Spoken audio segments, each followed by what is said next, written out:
What is going on, guys? I'm Consumer Tech Review, and today, Cooler Master made a custom keyboard. Let's figure out, does it suck? Is it good? Should you buy it? At any point during the video, you want to check out this exact same keyboard. There's Amazon links below for the US, UK, Canada, and international links, but let's jump into it. Shocking.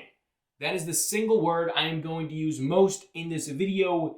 This was shockingly good. But let's start off with what's in the box. Now, the box overall is a nice looking box, but first you're gonna get your quick start guide and paperwork. You're gonna get a thick boy dust cover, very nice. Then you're gonna get the actual CK720 itself. You're gonna get a keycap and switch puller and a rubber coated USB Type-C, and that is it. But let's get on to the good stuff. Form factor and build quality first. This is a 65% form factor. It's a split design with a knob in that right-hand corner. The split design means that the arrow keys are going to be kind of moved a little bit. Now, this is a very usable and attractive form factor. A lot of you guys will like this. I personally love it. I think it looks stunning. Now, this also has a aluminum top plate, which is not, I guess it wouldn't be a plate. It's more like a cover, because that actually doesn't add really, well, any structural rigidity. Maybe a little bit, but that's not the actual keyboard. That's just a cover. Now, this can be easily taken off. There's a little compartment on the left side. You pop that open, you press the lever down, and then you move it slightly over to the left, and it will pop right up. The cool thing about this is Cooler Master actually sells other colorways that has this metal finish on it with a machined raw metal edge, which is just so cool. The cool thing about this is if you don't want to go to Cooler Master and buy different colors from them, you can pop this off really quick, go in your backyard, spray paint it, throw it back on. That is a quick mod right there. So I love that for modding. But let's talk about the knob. Well, it's very solid. Now, this is actually the same when compared to the CK721, which is not the previous generation, but the other generation. This is the one you're gonna wanna buy though. However, before it sounded kind of like trash when you pressed it down. Now, well, it sounds really good. Take a listen to the knob when you press it down.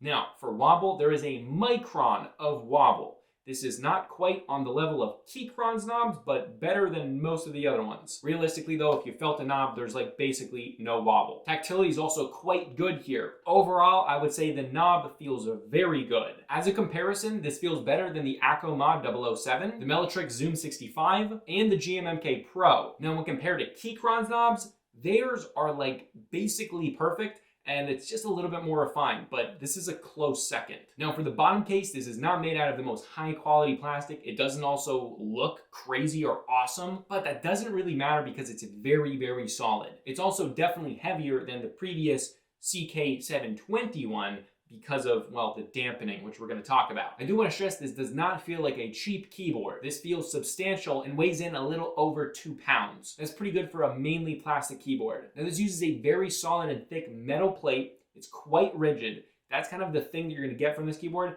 It is very rigid, very solid, not a bad thing. If you do like the more bouncy Keychron style gasket mounted boards, this is probably not the one for you, but if you do like a very solid typing experience, I quite like this. Now, it's different. When you look at the case on the bottom, you're not awestruck, but dang it, it works. Before we continue with the video, giveaway alert every single Sunday, every video that comes out on Sunday that I do. So once a week, we're doing a keyboard giveaway. If you want to be entered to win a Gas 67 DIY keyboard kit, the winner will be chosen 7 days from the posting date, which is, well, right now for you. Find the 2-second clip in this video that will show you how to enter in this giveaway. So if you want to win a Gas 67, check that out. But now back to the video. All right, moving on to mounting style and dampening. Firstly, this is tray mounted with standoffs. Now, don't run for the hills just yet. Yes, I think we can all agree that gasket mounting is just overall better. That being said, this feels great. Not like a gasket mounted board. There's been a big craze with gasket mounted, but I urge you to not look at gasket mounting as necessarily just being better, although it is better for modding. But let's talk about that. There's a lot of standoffs in the case, like a lot. So gasket mounting just for modding, not even just how it sounds or how it feels, but just for modding, because there's really nothing in the case, it's easy to throw stuff in there. When you have a bunch of plastic standoffs going every which way, it gets really annoying and time consuming to cut out little pieces of EVA foam or whatever you're gonna put in your case. So for that reason alone, it's much nicer to go with a gasket mounted board. That being said, this comes with really good dampening in the case. This has a silicone mold in the case, which is freaking awesome. We're starting to see this a lot more recently, but it one-ups the other keyboards with just that. This not only has that, but it has a silicone plate PCB dampener, obviously between the plate and the PCB. Now, what those two do together is they make this a very dampened board. So if you want a more quiet board or a board that just has zero vibrations, then this is fantastic for you. If you're going linear switch, if your switches are made majority out of palm and you're going for a quieter sound, this is going to be awesome for you. You basically throw switches, throw keycaps on this if you want to do a custom build, and basically you're done. And if you don't like that, and if you do want a louder board, take the plate and the PCB, silicone out, and leave the silicone in the case, because you gotta have that silicone in the case. I would say overall, in most situations, you're not gonna wanna mess with the case dampening. So in terms of modding between the standoffs and gasket mounting, it's kind of a wash for me personally, but that's something that you guys are gonna have to decide for yourself. But let's move on to something that I'm not impressed with, and that's going to be the keycaps. Now, I expected this here, and I don't really see this as a massive negative because, well, the price just reflects that keycaps are gonna kind of suck. Now, they don't suck, they're not terrible. They're shine through, so it's more of a gamer-oriented stock appearance, which I think is fine. They have side printing as well. They have an OEM profile, which is pretty much like what you would expect from a gaming brand like Cooler Master. They are PBT, and they are thicker than your average stock keycaps on like a Royal Clutch keyboard or something like that, but they're not quite as thick as like a custom set of keycaps would be.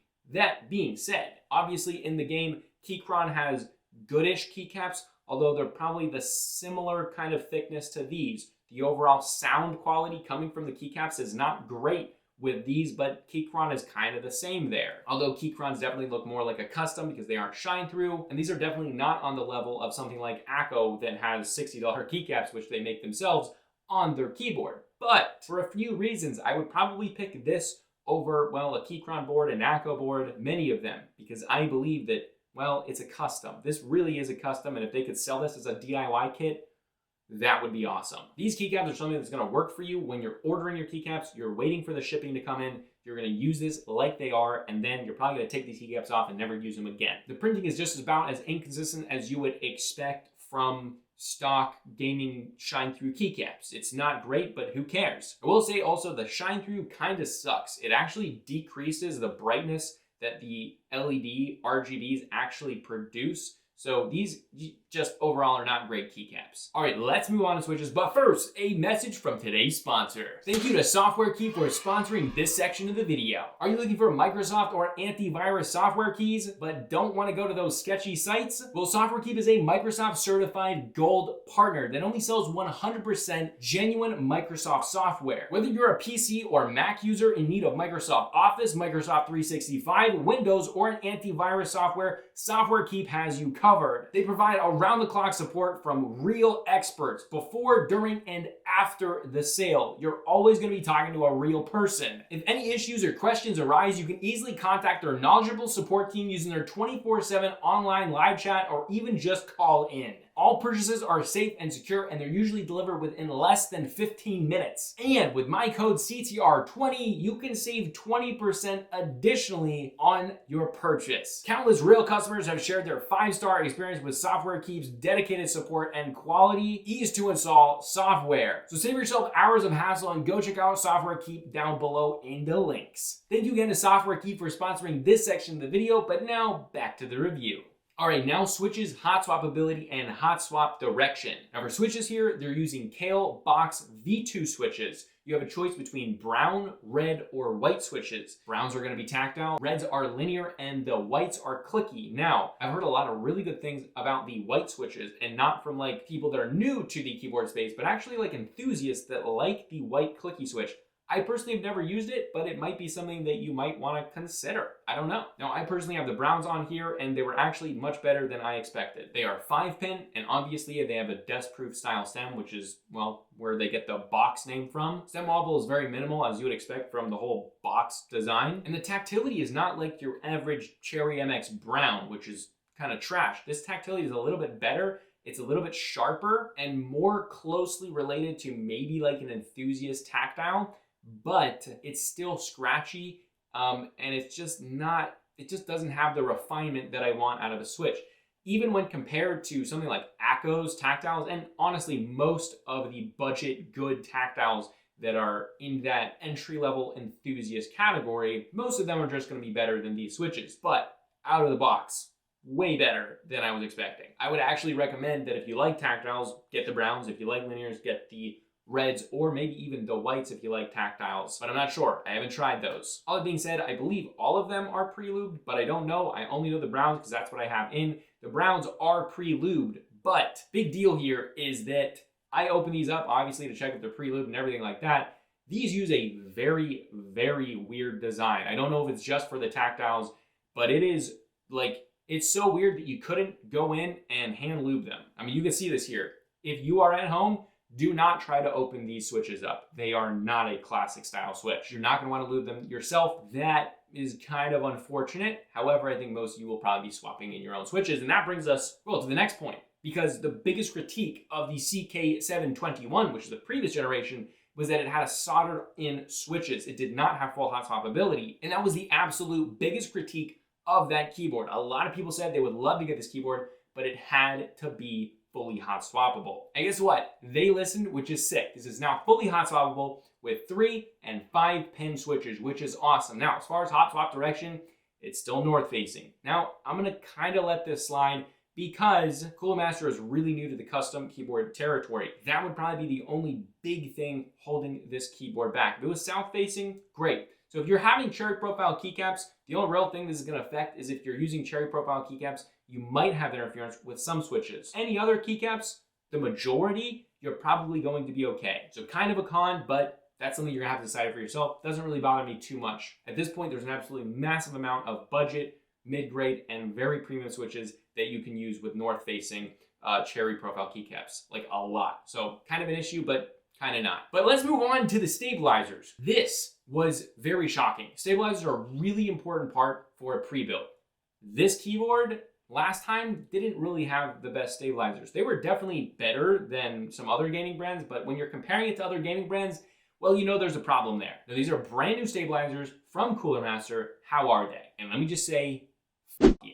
These are the single best stock stabilizers that I have ever used on a keyboard sub $100. Let that sink in right now.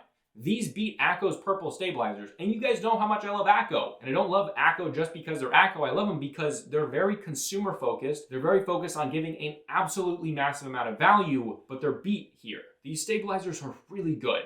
If I was going to go in and mod this completely, top to bottom, I would not touch the stabilizers. I would not even take them out. Now, they're plate mounted, they're not screw-in. However, these things are tight as heck, like very tight. They did a lot of things right here. They put a lot of research and development into this, which is impressive because this is really the first time they even tried to do something like a custom mechanical keyboard. This is a gaming brand. You know they hired someone that knew what they were doing from a company that understood how to make stabilizers. This is impressive. The factory tune is perfect. And I mean that. There's no rattle. The overall feel of them is really good. They do not feel sluggish. They don't feel overlubed. They don't feel underlubed. They're just done really well. Now, we're going to do a stab sound test, but do keep in mind, this is with the stock keycaps. We are going to do a back-to-back sound test of the stock keyboard, an overall one later in the video with the stock keycaps and switches, and then we're going to put some hand lube switches in there with some custom keycaps. That way you'll kind of get a difference on what the actual keyboard and the stabilizers sound like with some nicer keycaps and some nicer switches, so make sure to stick around for that. But this is just the total stock one. Take a listen to those stabs.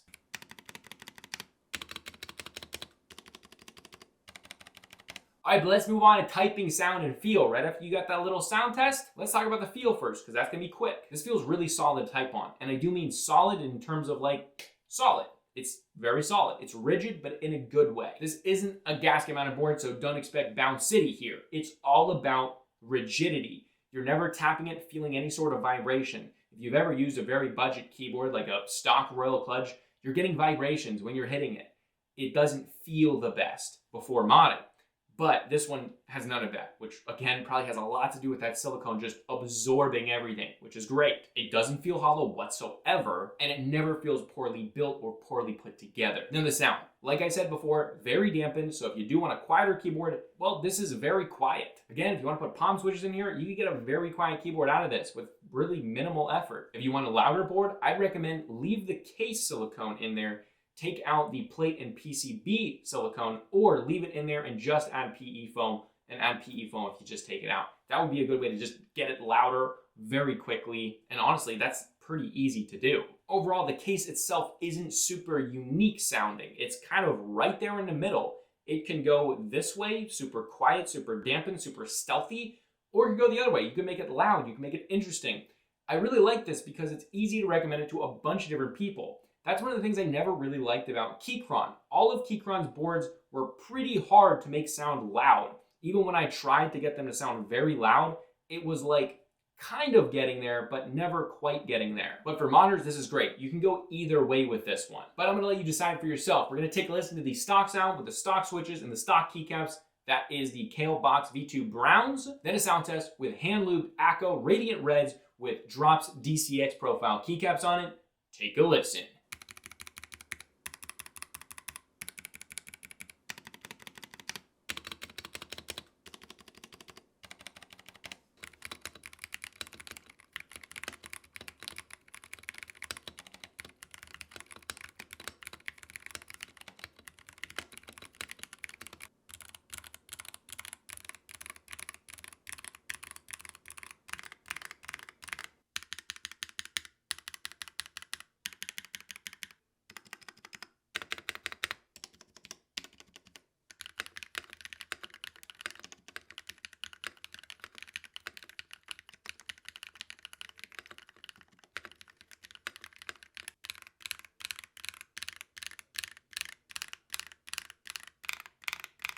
And that is how it sounds, but let's move on to RGB. Now, RGB can be customized without any software like you'd expect. It's per key, it's vibrant, it's bright. Now, because it's hot swappable, it's not quite as bright as the CK721. The CK721 had RGBs that were extended through the switch, which is the best way to get RGB. So that one actually had substantially better RGB than this one, but this one still has great RGB. It's exactly what you'd expect from a hot swappable keyboard with good RGB. So if you haven't experienced with that, it's good. And honestly, there's really nothing else to say about it. That's it. All right, connectivity. This uses a detachable USB-C for connectivity. Now, that's it. It's not wireless like the CK721, which I kind of wish it was, but they definitely be pushing that price point up from what the price is now. That being said, with the detachable USB Type-C, Cooler Master makes its own custom cable, which is very nice, but the hole to fit a custom coiled cable in, if you do want to go custom, is very, very small. So most custom cables will probably not fit in it.